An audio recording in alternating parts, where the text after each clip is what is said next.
Now, this is a very interesting case of PrepLounge. It's about a chewing gum manufacturer who's having problems with profitability. Not profits, profitability. So the main takeaway here is that you should always segment the revenue streams of your client. So what turns out what happened here for this client is that they're now selling more of a product with a lower margin than before, thus having a lower profitability. So this is something you're only gonna find out if you segment the revenue streams of your client. You can do that by product lines or by geography or even by sales channel, right? But you should always segment the revenue streams of your client. Now let's go to the case. Hi. Hi. So your client today is a chewing gum manufacturer. The CEO of the manufacturing company is concerned because his company is experiencing declining profitability. Please find out the reasons behind declining profitability and please give suggestions of how to improve it. Okay. Yeah. The task is quite straightforward, I'd say. Well, we have to improve profitability of a chewing gum manufacturer. So, as first step, I would, before finding some suggestions, I need to locate the reasons for the decline, which can be on a real general base, caused either by a revenue decrease or by cost increase. So, but before I analyze this further and formulate some kind of a first hypothesis, you were talking specifically about profitability here. So did profits also decrease? No. Profits in absolute terms, they increased actually. Good question. Oh, okay. Okay. Let me just note this. I think this is useful information. It is. To already specify my questions. Well, with the information that profits increase while profitability decrease, as first step, I would suspect that revenues have increased and costs also, which explains the profit increase but the profitability decrease. Because if costs disproportionately increased more than the revenues. Okay, And to let me understand what you're saying. So you're saying that both revenues and costs increased, but costs increased more, yes, proportionally more. Yes, and that's So why the profitability decreased. has decreased, but overall, okay, Yeah, and makes sense. now to test this hypothesis, I need some information about our client's revenue first. So, yeah, did it increase? And if yes, by about how much? So the client has sold more units of chewing gum, and they sold more or less 5%, right? Which is the increase of the market, more or less. Okay. So you said the units grew. I wasn't Units, so. I still want to know, kind of get back to the revenue. So did our prices also change, or did they stay the same? No, prices stay the same, actually. Yeah. Okay. Let's take a break here for an important observation. So every case in PrepLounge has a case overview. So what's the problem we want to solve? They also have a suggested approach. So one of the many possible ways of solving the case. And they also have information to interactively share with the interviewee. So of course, there's no way we can cover all possible questions that an interviewee might ask. So there will be questions where there will be no information available. So there's two options for you as an interviewer to deal with that. Either you say that you don't have the information, or, which I find more interesting, you make up meaningful information on the fly. That not only makes the case more interesting for the interviewee, but it also challenges you as the interviewer. So why don't you try to do that when an interviewee comes up with a question that you don't have any information for? Try to think of meaningful and interesting data. Okay, so well then, if prices are the same and the units increased by 5%, of course then our revenue must have grown by 5% too. Okay, so the first part confirms my hypothesis about profitability decrease. And I mean, as revenue at this point doesn't seem to be an issue, I think the problem is somewhere around the costs. And Okay. I mean, we said we need the cost to increase at a higher rate, disproportionately, so more than 5%. And can we already locate some costs that are more than that have risen more than 5%? What do you think costs might be for such a company like a chewing gum manufacturer? Okay.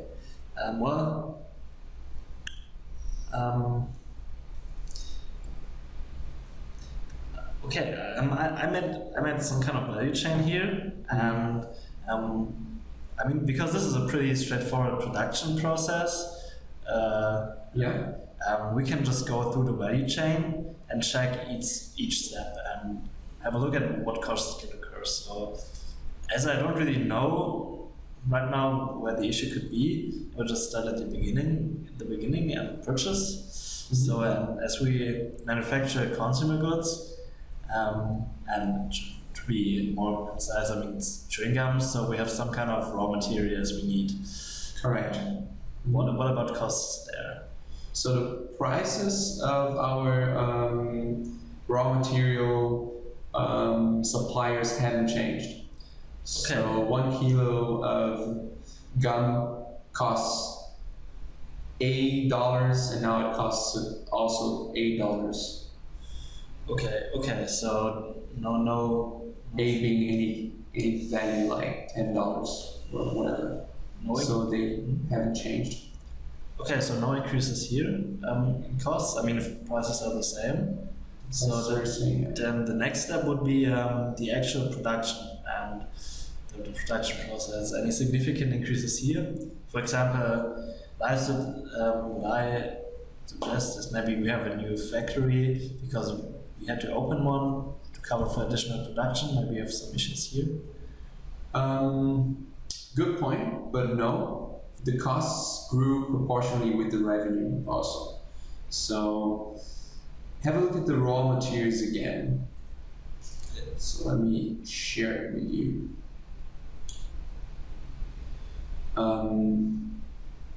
Exactly. So I said prices didn't change. Okay. Oh, okay. I mean,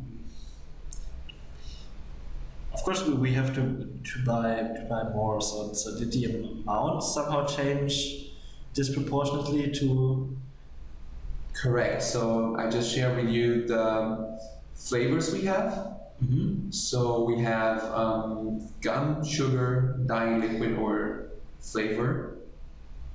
Okay. I see. And in recent times, we have uncovered that, or found out that there's a higher percentage of flavor being needed on average for our products compared to the other ingredients. Okay, so more flavor. So we changed the recipe? No, that's not the reason.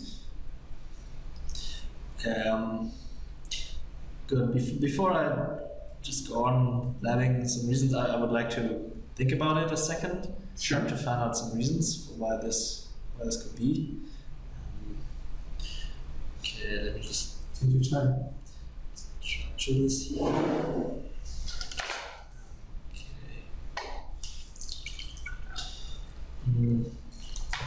Well, okay, I mean, what I would do is, I think there are two major possible scenarios. Either because we changed the product and that's why we have to change the ingredients, or we do not change it. We have not changed our products. And so what does it mean, no product change? I mean, we have the same product, but we need more flavor.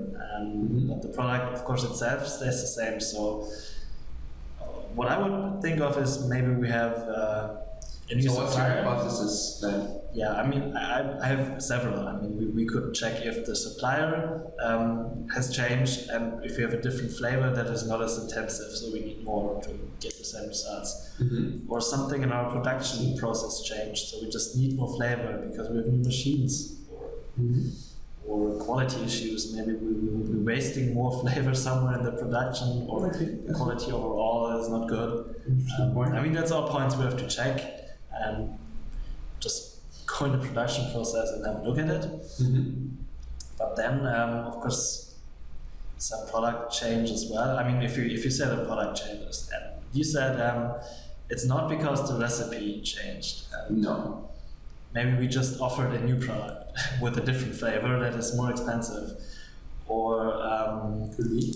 yeah, we sell just more of a certain flavored product, of some sort of flavors that we haven't sold before. So I like this last point that you brought up. okay, So try to develop more.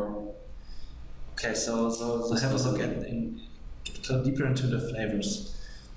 So can we split it up into give you some specific flavors?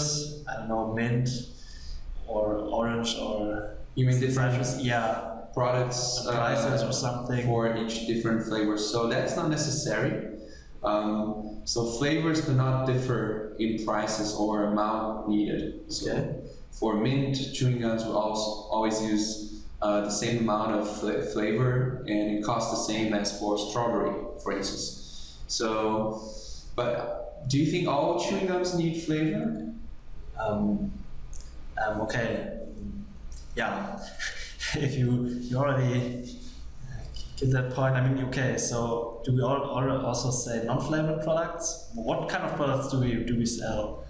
That's a good point. So what are product lines? So we have two product lines: flavored chewing gums and non-flavored, like plain chewing gums. Okay. What can you So okay. take in there? Okay, good. Okay, if the reason for, I mean, if flavors are all the same, and so having a look into it, so there's no specific change, or the reason is not in the flavor itself. It's because we sell just more flavored gum compared to non-flavored, and that's why we need more flavor. And that's kind of what I assume right now. Or why? Because I mean, non-flavored gum doesn't need any flavor at all. So flavored gum is more expensive, and yeah, because it needs more ingredients, Okay. or maybe an extra production step putting it in there. Okay. Yeah. That's true. Yeah, this explains why costs have increased. But aren't we selling them for higher prices? No, customers wouldn't be willing to pay more for flavored chewing gum as compared to non-flavored chewing gum. Okay, good. I mean, okay then. So we're selling all products for the same price, right? Yeah. Okay, then it makes sense because yeah, the profitability decreased because our recent growth was driven by less profitable products, the flavored gum. Okay. Yeah. True. Okay. Now, Jan here was spot on the problem. So he realized that what's causing the lower profitability is that the client is selling more of the flavored chewing gum, which has a lower margin than the non-flavored chewing gum. However, he would have done a better job, an even better job, if he had substantiated this fact with numbers. So I would have asked exactly what is the profit margin of each product. So how many cents can we make per chewing gum? And then if we know that we can make 2 cents with flavored chewing gums and 4 cents with non-flavored chewing gums, then he can substantiate his arguments with facts, with hard facts. So consultants are very data driven, and that's how you should try to be also during your cases on PrepLounge. Good. So this is definitely the point I want to focus on, and what I would do now is, so this is one point we have found, but I would like to go back a step and analyze the value chain further, because I mean we're still at the beginning, so we might find some other cost drivers to evaluate my hypothesis, so that we have other issues in costs, because I mean, so far this one seems to be right, but I don't think the entire cost of non-flavored chewing gum is the entire driver of the shrinking of profitability. Okay, so what else? So that was actually the major reason why the profitability decreased. Okay. So the difference of profit margins between two products is quite significant. So what could we do about it? Can you give me some ideas?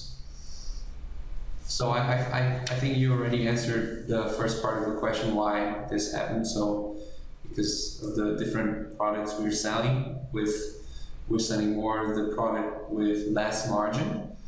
But how could we revert the situation or change this, turn around this, and get back to the profits we had before, to the profitability we had before? Okay. Okay. So just roughly, take some time to think if you want. Just to give you just a quick insight. Roughly, I have two things we could.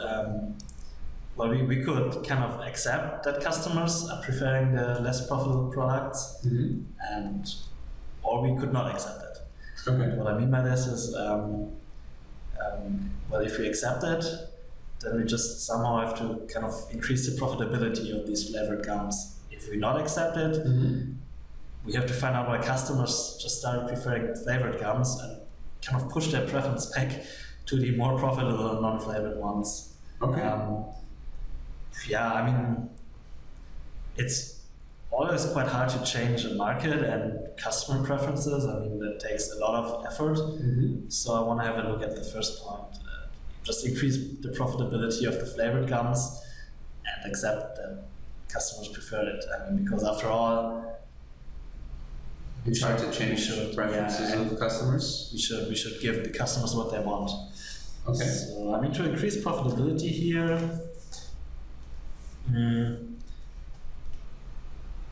What would you do?